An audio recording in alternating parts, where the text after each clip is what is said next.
Knowing what you have to do on the technical side is one thing, but the emotions that you bring out in those moments, what was it like having to stare directly at a camera and basically have that be your scene partner? Yeah, it's unnatural. One of the things that you are kind of first told when you start acting is like, don't look at the camera, and you act as though it doesn't exist. It's this intrusive force in the scene. It just took some unlearning and then relearning how to be honest and how to play and see the other person rather than a lens in front of you. Were you guys ever behind the camera at all? Like, were you in the room trying to like give each other something to go off of, or was it just after the fact or before the scene even started? Oh no, we were always there. Yeah, if we weren't in front of the camera, then we were always touching whoever was operating the camera, whether it was Jomo, Ramel, or Sam. We were always like literally on their back or just like on their shoulder, like actually touching, so we could remain as present as possible for the other person, and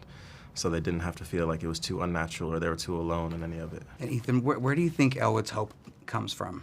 It comes from his grandmother. Hattie raised him with so much love, and I feel like that kind of, starting from there, you can learn so much about who Elwood is and why he is the way that he is, and his experience being raised that way, and then having figures like Dr. Martin Luther King fight for a better world. Being able to see himself in a figure like that, someone who's kind of like larger than life for him. It's an example of what he can become, what he can be a part of, how, impactful human beings can be in any given situation and space. Yeah, I think that's where it comes from.